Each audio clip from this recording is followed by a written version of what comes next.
Le Moyen-Âge est à la mode et j'en suis très heureux parce que je crois que cette époque a été absolument décisive. Si je m'étais retrouvé au Moyen-Âge, il m'aurait probablement fait frire sur un bûcher comme hérétique.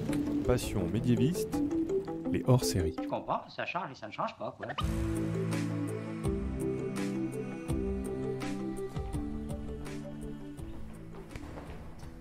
Bonjour à toutes et à tous, et bienvenue dans ce deuxième hors-série de Passion médiéviste.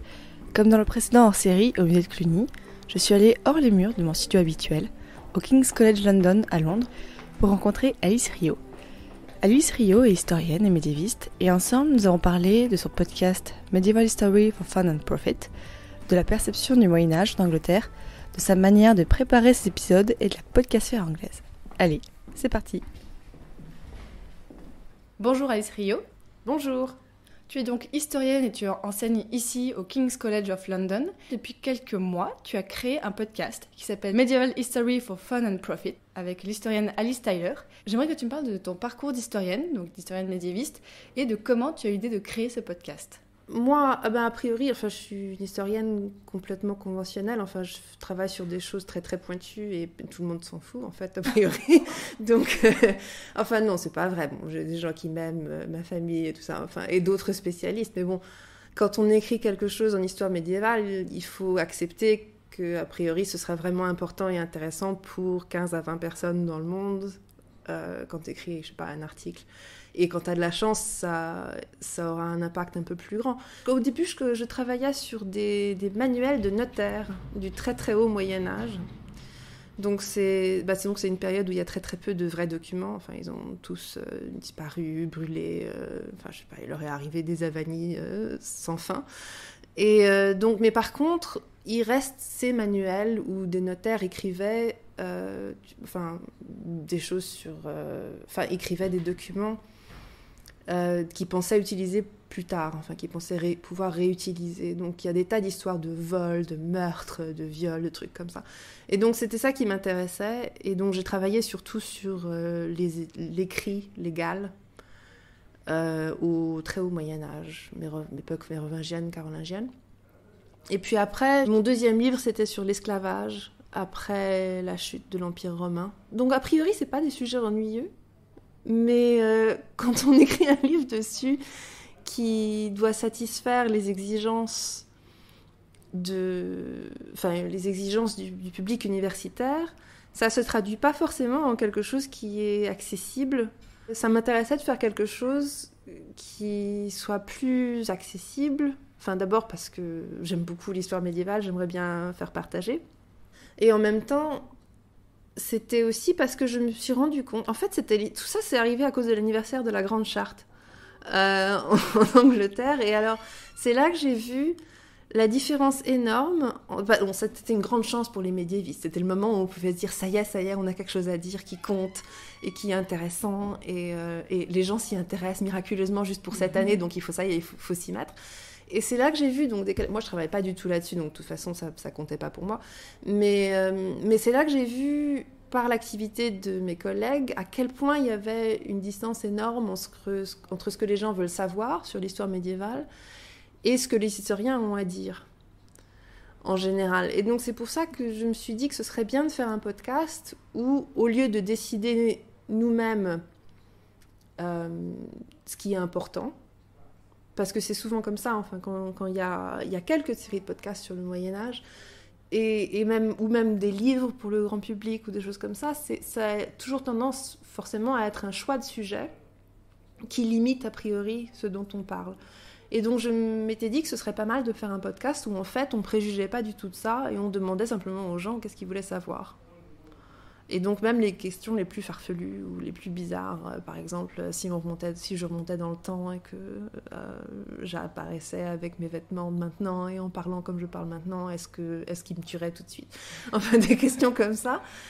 Et donc ce serait marrant de faire ça comme ça, c'est-à-dire d'être un peu expert, mais sans décider a priori des sujets qu'on aurait à traiter.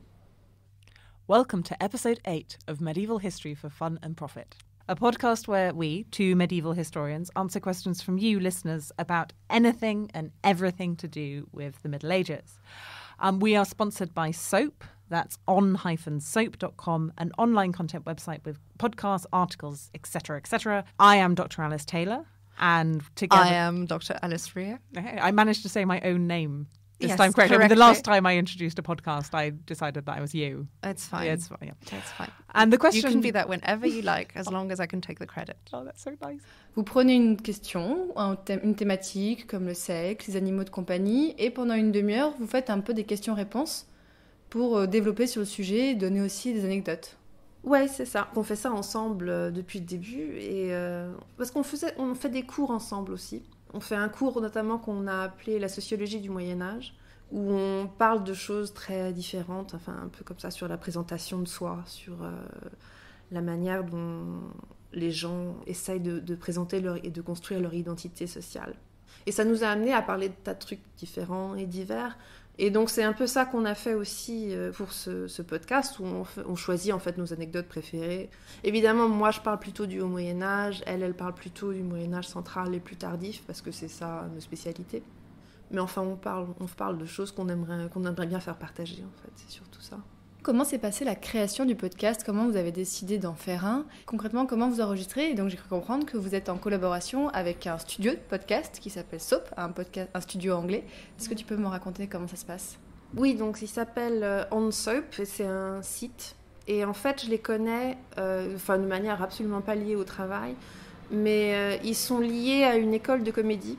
Et donc, ils font des podcasts des articles qui sont essentiellement des articles et des podcasts de comédie. Mais ils cherchaient à diversifier un petit peu leur programme. Et donc, j'avais appris ça et j'avais appris qu'ils laissaient utiliser un studio en échange d'épisodes pour leur site. Et donc j'aurais proposé ça. Et donc, ils ont dit oui. Et donc, on fait ça depuis longtemps. Donc, c'est plutôt ça, en fait, qui nous a fait penser que ce serait facile à faire, pourquoi pas essayer. Enfin, c'était pas quelque chose où on brûlait vraiment envie de le faire et on allait trouver un moyen à tout prix. Mais bon, il y a eu cette occasion et on s'est dit pourquoi pas, ça marcherait peut-être bien. Et donc, c'était assez agréable de faire ça aussi parce qu'on n'avait aucune idée au départ si personne l'écoutait, c'était pas grave. Ou si ça ratait totalement. Enfin, si on avait essayé et que ça était complètement foireux et que c'était nul, au pire, on l'aurait simplement pas mis sur le site et puis c'est tout. Ça aurait été juste un essai raté. Donc c'était il y avait très très peu de pression sur nous au départ, c'était assez agréable. Donc c'était un peu, c'est juste un peu une extension d'une conversation naturelle qu'on aurait sans doute, peut-être un peu plus structurée qu'une conversation normale qu'on aurait toutes les deux avec un café, mais bon, c'est un peu ce style-là. Et est-ce que vous avez déjà écouté des podcasts qui parlaient d'histoire pour un peu vous imprégner? Est-ce que vous avez une idée de la forme que vous vouliez faire ou c'était un peu une improvisation autour d'une conversation? A priori, on n'en a pas tellement. Enfin, si, on en a écouté, mais qui était un peu différent. C'est-à-dire, c'est souvent un podcast que je trouve très très bien. Il y en a un qui s'appelle History of Philosophy Without Any Gaps, sur l'histoire de la philosophie depuis les présocratiques jusqu'à a priori maintenant, mais ça va leur prendre longtemps avant d'y arriver. Qui a aussi toute une série sur la philosophie islamique, sur la philosophie en Inde et tout ça. Enfin, c'est une série que je trouve vraiment bien et vraiment admirable, fait par Peter Adamson. Donc ça, c'était un modèle que j'avais à l'esprit, mais plutôt dans ce genre de style ou d'engagement, parce que lui, il est tout seul. Le type qu'il présente, donc il fait juste un truc écrit qu'il lit. Et je crois que c'est souvent comme ça pour les... Peut-être que je me trompe, hein, parce que je ne suis pas experte du tout en podcast d'histoire. Peut-être d'ailleurs j'aurais dû en écouter plus que je l'ai fait avant qu'on ait commencé à faire ça. Mais j'ai l'impression que c'est plus souvent fondé... Enfin, que l'inspiration, c'est plus la radio traditionnelle. Donc on demande à quelqu'un de parler pendant un certain temps sur quelque chose qu'ils connaissent très très bien et qu'ils ont préparé d'avance... Enfin, où ils ont un texte qui doit être efficace et professionnel, dans le sens où on n'est pas du tout comme ça, comme tu as dû remarquer. En fait, les podcasts de conversation, je crois qu'il y en a plus aux États-Unis. Donc j'écoute beaucoup de podcasts politiques, enfin d'actualité ou de commentaires de ce genre, où effectivement c'est plus comme ça, où c'est plus des vraies conversations. Mais c'est possible qu'il y ait des podcasts avec des vraies conversations en histoire du même style. D'ailleurs, je sais qu'il y en a. mais qui sont pas en histoire médiévale ou qui sont pas exactement la même chose. Tu me le disais un peu tout à l'heure, en Angleterre, il y a beaucoup de podcasts, surtout humoristiques. Est-ce que tu en écoutes et à part ces podcasts humoristiques, comment vit un peu en ce moment la podcasphère anglaise ? Il y en a quelques-uns. C'est souvent humoristique. Il y a les podcasts qui sont en fait simplement des émissions radio, enfin des extensions d'émissions radio. Je crois que c'est encore ceux-là qui ont le plus de succès, enfin qui sont le plus écoutés. C'est ceux qui sont attachés à la BBC, enfin à leur programme de radio-là. Et sinon, c'est aussi une manière dont les comédiens se font connaître, quelquefois, je crois. Mais je crois que le but, c'est d'arriver à la radio, dans un sens pour beaucoup de ces podcasts-là. Mais sinon, il y en a de plus en plus, mais dans des niches différentes. Donc je ne sais pas si on peut vraiment parler de sphères, ou si c'est des dimensions parallèles plutôt, où ça a des fonctions vraiment différentes selon ce qu'on fait. Donc si on regarde sur iTunes, en Angleterre, c'est essentiellement de la comédie, ou ça peut être des gens qui sont célèbres autrement, qui font un podcast. Mais il y en a d'autres qui sont bien aussi, qui sont complètement différents. Il y en a un qui s'appelle The Guilty Feminist, par exemple, où c'est fait live devant un public. Et je crois que... Enfin, il n'y a pas beaucoup de gens qui écoutent quand même, en fait, je pense, dans l'ensemble. C'est pas... Enfin, maintenant, ça commence. Enfin, il y a par exemple... il y a au moins un journal que je connais, mais sans doute d'autres, qui s'appelle The Guardian, qui a régulièrement donc, une espèce de petit truc critique sur les podcasts à écouter. Je crois que ça commence à décoller, mais pas encore arrivé, quoi. Enfin, comme forme vraiment mainstream, c'est pas encore là. Et pour revenir donc à votre podcast Medieval History for Fun and Profit, quels sont les retours que vous avez commencé à avoir ? Est-ce que vous savez un peu quel genre de personnes vous écoutent ? Est-ce qu'il y a ce sont des personnes qui n'écoutent pas forcément, qui ne connaissent pas forcément l'histoire, ou est-ce qu'il y a des gens, des historiens même, qui vous écoutent ? C'est difficile à savoir. Je crois que la dernière fois qu'on a vérifié on avait juste mis l'épisode 12. Je crois qu'on avait quelque chose comme 1200 écoutes par épisode. Et je crois qu'on avait un peu moins de 500 abonnés sur iTunes. Donc c'est déjà nettement plus de personnes.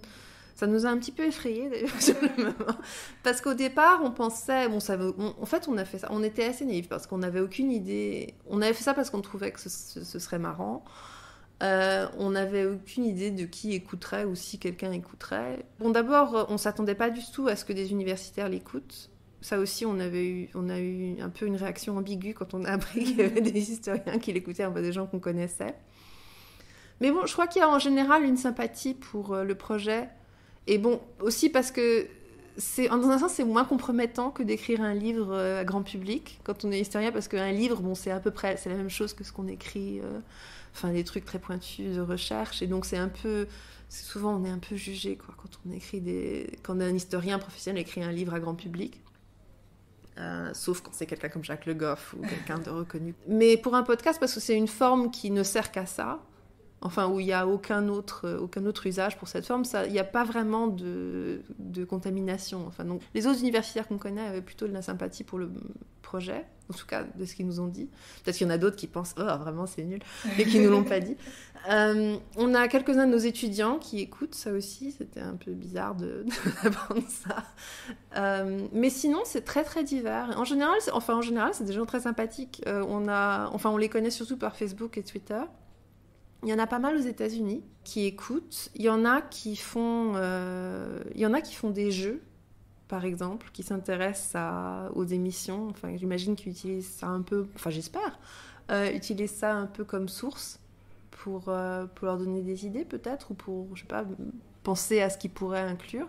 Enfin, il y a plein de gens qui font des choses très, très diverses et qui posent, en général, des très bonnes questions. Donc c'était vraiment agréable de voir qu'il y a des gens vraiment différents qui n'ont aucun intérêt professionnel là-dedans, qui posent des questions vraiment intéressantes qu'on ne se serait pas posées nous-mêmes forcément. Le résultat, c'est qu'on se sent connecté beaucoup plus. Parce que les premières questions, on les a générées simplement en demandant à des gens qu'on connaissait mais qui n'étaient pas médiévistes. Enfin, ou demander des amis d'amis, c'est en fait les mieux. Parce que c'est pas des gens qui disent « Ah ouais, je vais te demander ça parce que tu m'en parles, tu m'ennuies avec ça depuis je sais pas combien de temps, je vais te poser une question là-dessus. » Mais donc les amis d'amis, c'était un peu notre meilleure source pour les questions de départ. Mais depuis, on en a eu plein sur Twitter, par exemple, ou Facebook, qui étaient vraiment intéressantes. Comment vous sélectionnez vos sujets et comment vous préparez vos émissions ? Alors ça dépend un peu d'où on en est dans l'année universitaire. Donc quand c'est octobre, c'est vraiment dur. Et donc on a tendance à sélectionner des questions où on sait déjà pas mal de choses dessus. Par exemple, j'en ai fait un sur les esclaves, qui était plus général, mais qui était lié au livre que je venais d'écrire. Alice, on a fait un sur Henri le Jeune Roi, où bon, elle va m'engueuler si je me rappelle pas bien, mais je crois pas qu'elle ait écrit quelque chose dessus, mais enfin elle s'y intéresse depuis longtemps. Ou aussi sur la justice, c'est le plus récent. Et là aussi, on a toutes les deux beaucoup travaillé là-dessus. Quelquefois, on choisit des sujets qui sont plus faciles en question de recherche. Et puis, quelquefois aussi, quand on se sent un peu plus ambitieuse ou quand c'est l'été et qu'on a fini les corrections, on a fait des trucs qui étaient plus complètement... Enfin, vraiment, je ne savais pas du tout par où commencer. Même par exemple, celui sur les animaux domestiques. Bon, j'avais quelques souvenirs vagues d'animaux comme ça que j'avais vus dans des sources ici et là, mais j'avais jamais lu de livre sur les animaux domestiques. Là, j'en ai lu un. Donc, en fait, l'idée pour le podcast, c'est moins qu'on est experte en tout, puisqu'évidemment, on l'est pas. Forcément, je crois que c'est assez apparent. Mais ce qu'on sait faire, c'est de la recherche assez rapidement, et on sait à peu près où aller chercher les informations. Actually, they love pets. Did they? They love pets. They have so many. This is obviously very much kind of based on social status. So you'd be more likely to have working animals if you were quite low down, or if you had a cat when you were a peasant, it would probably be to hunt mice rather than because you really loved cats. Okay. So there's a kind of emphasis that's different, and like real pets, as in totally useless animals, are more at elite levels. Yes, that's a definition. That is a definition. Yeah. Pets, totally useless animals. No, don't quote us on that. Yeah, okay. But you know what I mean. So actually, but sometimes they're valued for that. So there's an 11th century poem by a man called Theodoric of Saint-Tron, who writes a poem about Pitulus, who is his little dog, who is praised for having no purpose other than to play, which I think is really cute. Vous avez quand même une crédibilité en étant donc professeur d'histoire médiévale. Ça explique aussi que ça marche autant, c'est que les gens croient ce que vous dites, parce qu'ils savent que vous avez fait des recherches, que ça peut vraiment être sourcé. Oui, je crois que ça a à voir avec ça. Je crois que c'est aussi peut-être une question de ton. Je sais pas trop. Enfin, je sais que ça nous donne un avantage dans le sens où ça nous permet de parler de choses peut-être plus obscures, de faire des liens qu'un historien pas professionnel ne ferait pas forcément. Donc, je crois que la différence, c'est peut-être que... Enfin, il y a beaucoup de podcasts faits par des gens qui sont pas professionnels, qui sont juste des enthousiastes. Enfin, je dis juste des enthousiastes. Enfin, qui font beaucoup, beaucoup de boulot. Il y a comme ça des podcasts qui font l'histoire du Moyen-Âge, en commençant du début, en allant jusqu'à la fin, et dont c'est pas l'activité professionnelle de base. Donc ça, j'ai vraiment de l'admiration pour ça. C'est vraiment pour l'amour pur. Mais je pense que la différence, dans un sens, c'est peut-être qu'on peut mettre en contexte plus automatiquement. Enfin, qu'on sait peut-être plus faire des liens entre des choses qui viennent d'époques très différentes et de catégoriser ça ou de comparer d'un bout de l'époque médiévale à l'autre, peut-être, plutôt que de parler d'un sujet de manière plus pointue. Donc peut-être que c'est ça qui fait la différence entre notre podcast et d'autres, parce qu'on n'a pas du tout, par exemple, de structure narrative. On ne fait pas un développement du début du Moyen-Âge jusqu'à la fin. On choisit simplement des exemples, on parle de grands thèmes. Je sais pas, peut-être que c'est parce qu'on est prof en histoire médiévale qu'on se donne le luxe d'être moins rigoureuse avec le sujet et simplement de parler de trucs qu'on trouve amusants ou révélateurs ou qu'on trouve qui aillent ensemble. Mais bon, c'est aussi plutôt, je crois, peut-être aussi c'est simplement de se sentir plus libre, d'avoir une conversation libre. Je voulais savoir un peu comment ça se passe la préparation donc, avec Alice Taylor, parce que dans votre podcast, la conversation est très fluide. Et tu m'as dit que vous écriviez pas, mais c'est quand même assez... c'est très spontané. Après, il y a aussi, ce que tu disais, un ton anglais qu'on n'a peut-être pas encore assez en France, qui fait que vous parlez de façon vraiment très naturelle et c'est vraiment très agréable à écouter. Au départ, on a fait ça pour s'amuser, nous aussi. C'était un peu pour voir un peu ce que ça donnerait si on avait... Parce que c'est comme ça qu'on se parle normalement, enfin, pas toujours pas des mêmes sujets, mais c'est plus ou moins comme ça qu'on discute de toute façon. Donc je suis contente si ça donc cet effet naturel, parce que je pense que ça l'est. Ce qu'on fait pour préparer, c'est qu'on lit des choses, on prend quelques notes avec nos exemples préférés et des trucs qu'on aimerait bien glisser dedans. Et donc, et c'est ça un peu. Mais en général, on ne regarde pas les notes quand on se parle. Ce qu'on fait en général, on a un processus très scientifique où on se trouve au début pour déjeuner et pour boire du prosecco. Après, dans le pub au-dessous du studio. Ça s'est développé sur plusieurs sessions d'enregistrement. Mais c'est un rituel qui marche. Et donc, on parle un petit peu du sujet. On dit un truc dont j'aimerais vraiment parler, c'est ça. Et puis après on monte et on commence à parler. Donc je crois qu'au début on a une idée vaguement parce qu'on prend chacune la responsabilité pour une question. On enregistre 2 épisodes à la fois. En général c'est Alice qui commence et moi je fais le deuxième.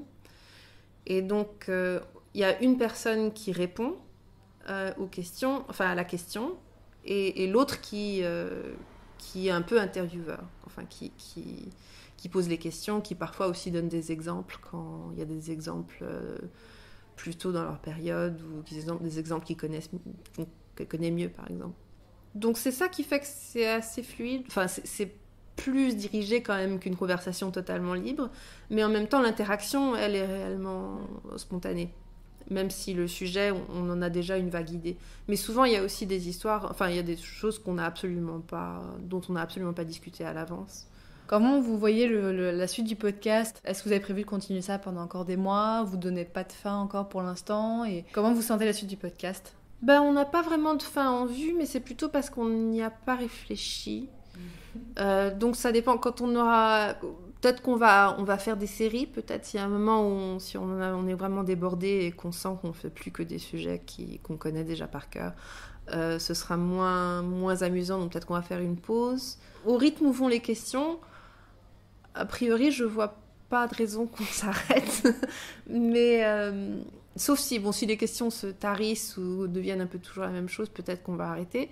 Ce qu'on aimerait bien faire, peut-être, ce serait avoir des hors-séries où il y a quelqu'un... Si quelqu'un, par exemple, a des questions, qui écrivent un roman ou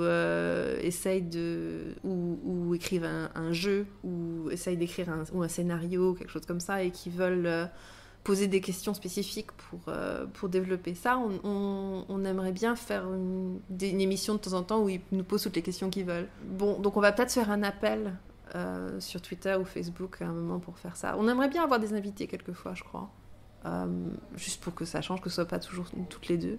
Enfin, c'est peut-être juste une impression fausse, mais j'ai l'impression que le podcast s'améliore, enfin, au fur et à mesure qu'on le fait. Et donc, je crois on va encore faire plusieurs semaines comme ça pour voir comment ça se passe. Et puis après, on va peut-être essayer quelque chose de nouveau, enfin, un format différent. Parce qu'ils sont plus longs aussi, vos épisodes, là. Ils sont plus longs. Ouais, ils commencent à être de plus en plus... Ouais, non, faudra arrêter ça, parce qu'au-delà de 40 minutes... Parce que dans l'idéal, ce serait la longueur qu'il faut pour faire un trajet standard au boulot. À Londres, 40 minutes, c'est court, cela dit. Mais on veut pas non plus faire un truc interminable où il faut écouter en plusieurs fois. Donc je crois, en tout cas, au-dessous de 40 minutes, je crois... Enfin, je vais ici... je vais m'engager ici à ne pas faire un podcast plus long que 40 minutes. Ou autrement, on va faire en 2 parties. Mais non, parce qu'il faut un peu sélectionner aussi. Pour retrouver votre podcast, donc on va sur quel site ? Comment on vous retrouve ? Le mieux, c'est sans doute iTunes. Autrement, on est aussi sur www.on-soap.com, qui est donc ce site où ils ont tous ces trucs qui sont essentiellement humoristiques, et puis après il y a nous. Et donc ce sera sous podcast, il y a un menu où on apparaîtra. Et ils ont tous les épisodes et on peut simplement écouter sur le site si on n'a pas iTunes ou qu'on ne peut pas l'utiliser. Merci beaucoup Alice Rio pour toutes ces réponses et donc à très bientôt pour un nouvel épisode du podcast Medieval History for Fun and Profit. Merci beaucoup et de même pour Passion médiéviste que je suis aussi avidement.